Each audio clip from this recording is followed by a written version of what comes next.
Good Morning Business, le grand entretien. Et notre grand entretien ce matin, c'est avec Denis Levotte, directeur général de la marque Dacia. Bonjour et bienvenue sur le plateau de BFM Business. On le disait ce matin, vous lancez votre nouveau Duster, très attendu par le marché. Le succès des SUV est colossal en France, mais partout dans le monde. Au moment où la COP28 s'ouvre, est-ce qu'il y a une contradiction?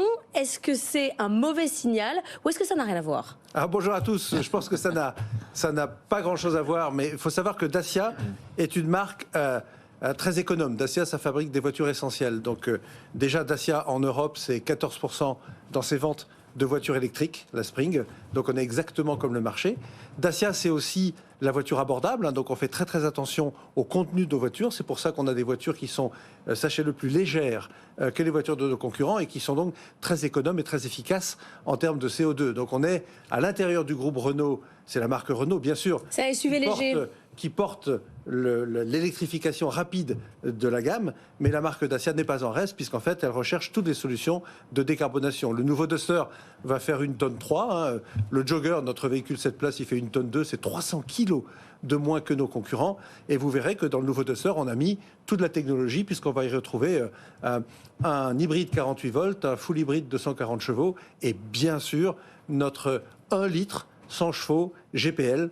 C'est 10% de CO2 en moins dans la consommation réelle. Et je rappelle, c'est 1 euro le litre quand on va à la pompe. Et Dacia, c'est la capacité à faire tout ça en même temps. C'est d'être à la fois décarboné, mais à la fois abordable. À la fois j'achète. Vous essayez de nous déculpabiliser. C'est un super vendeur. Vous essayez de nous déculpabiliser. Mais est-ce que ça fait partie de ce qu'on appelle les plaisirs coupables aujourd'hui d'acheter un SUV? Parce qu'il y a beaucoup de consommateurs, beaucoup d'automobilistes qui en achètent. On a vu les chiffres dans les journaux ce matin, les chiffres des SUV en Europe. 330 millions vendus aujourd'hui. Est-ce que c'est un plaisir coupable? Alors, d'acheter une Dacia, non, certainement pas. Non, mais d'acheter un SUV, c'est ça la question. D'acheter un SUV peut-être, d'acheter une Dacia, certainement pas. Les consommateurs ne s'y trompent pas. Le Duster, depuis 5 ans, c'est le SUV le plus vendu au marché des particuliers en Europe.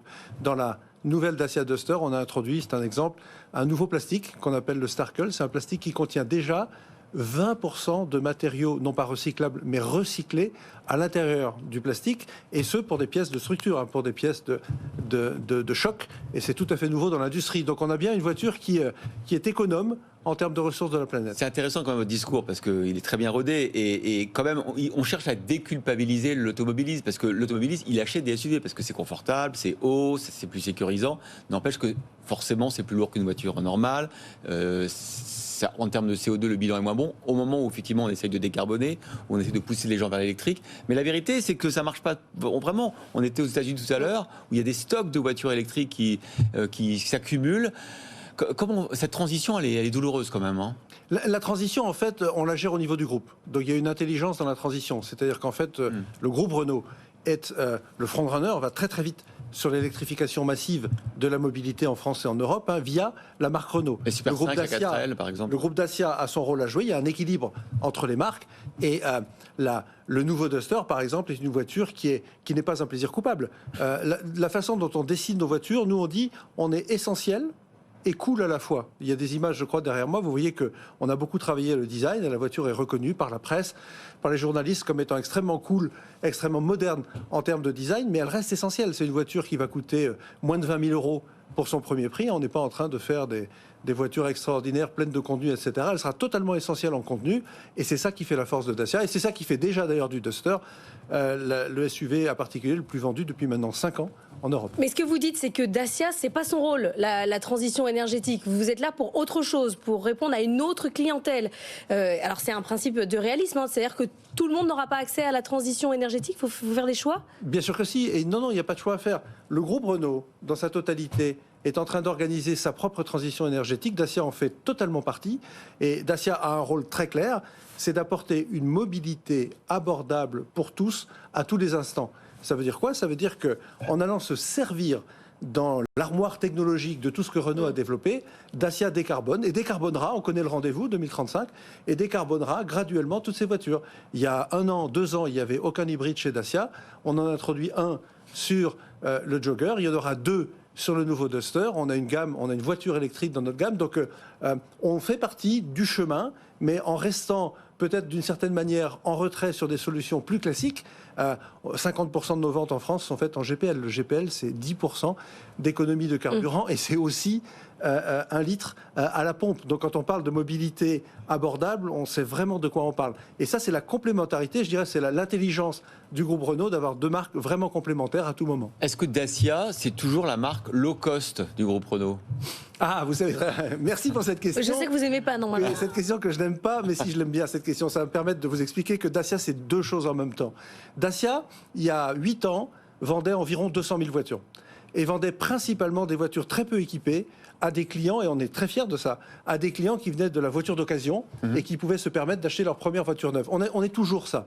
Si on vient chercher la voiture la plus abordable autour de nous, là, en ville, si on vient chercher une petite voiture urbaine, on reviendra certainement avec une Sandero. Si on va chercher une électrique, on reviendra certainement avec une Spring, etc., etc. Mais on ne vend plus 200 000 voitures, on vend 600 000 voitures.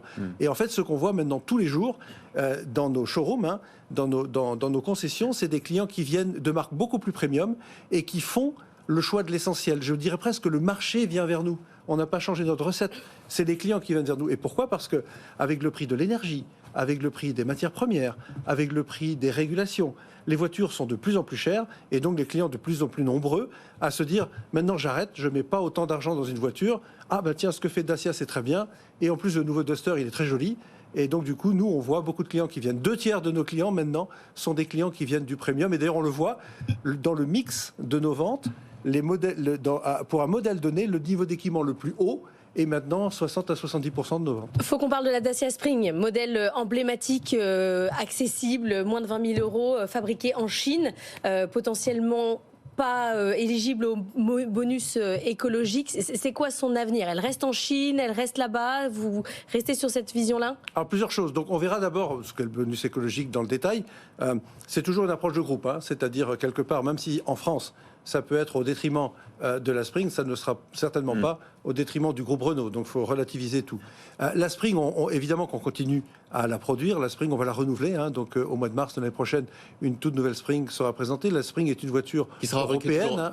Qui sera fabriquée en Chine ? Oui, je vous en parle tout de suite. La Spring est une voiture européenne. On la vend bien en Allemagne, on la vend en Italie, on la vend en Espagne. Oui. Alors, merci pour la question de la fabrication en Chine. C'est sûr que en plein milieu de vie d'une voiture, en plein milieu de vie d'une voiture, c'est une hérésie que de vouloir la déménager. C'est pas simplement une usine avec une chaîne de montage. C'est des centaines de fournisseurs, des milliers de pièces, etc. Donc c'est une très bonne question. Évidemment qu'on se la pose tous les matins et évidemment qu'on y réfléchit. Mais vous n'avez pas la réponse. Pour les prochaines générations. Mais celle-ci, milieu de vie, c'est une hérésie. Celle qui sortira au printemps, elle sera toujours en Chine. C'est un relooking de l'actuel qui sort au printemps. Mais vous y pensez ? Évidemment, bien sûr, bien entendu. Dans l'électrification future de Dacia, vous savez, c'est le futur qu'on relocalise. La Spring, c'est une opportunité. C'est une voiture qui existait. Elle a été créée par le groupe Renault, d'abord en Inde, sous une forme thermique. Ensuite, elle a été électrifiée en Chine. Et quand on a repris en 2021 la marque Dacia, on s'est dit, mais ça, c'est une vraie Dacia, parce que c'est un vrai choix. La Spring, c'est une toute petite voiture, 3,70 m. C'est une voiture très légère, moins d'une tonne. Les clients de Spring, vous savez, ils font 31 km par jour en moyenne, le vrai kilométrage avec leur voiture. Et nous, on est très, très fiers, puisqu'il y a plus de 100 000 citoyens européens à qui on a offert une mobilité électrique abordable et donc on contribue à la démocratisation de la mobilité électrique. Mais encore une question, puisque vous parlez groupe Renault, il faudra mieux acheter une Dacia Spring électrique ou une Renault 5 électrique parce que ça sera à peu près le même prix ? Ah ben ça on verra, là, chaque voiture aura sa trajectoire, la Spring aura aussi sa trajectoire et Dacia travaille sur ses futures voitures, je vous rassure. Ouais, mais dans le groupe, il y aura quand même 2 véhicules quand même vers les 20 000 euros. Nous travaillons sur la trajectoire des véhicules. Vous savez, les positionnements des marques sont extrêmement clairs. Les clients de Renault sont des clients de Renault. Renault a une offre avec des voitures technologiques parfaitement adaptées à un segment de clientèle. Dacia, c'est extrêmement particulier, vous le savez, c'est le choix délibéré de la voiture absolument essentielle qui vous amène la mobilité au meilleur prix. On va continuer évidemment à travailler ça qui est notre ADN naturel. On voit qu'il peut y avoir un petit peu de friction entre les marques du groupe, sur certains modèles. Non, pas du tout. Merci beaucoup Denis Le Vot d'être venu ce matin répondre à nos questions difficiles que vous avez adorées.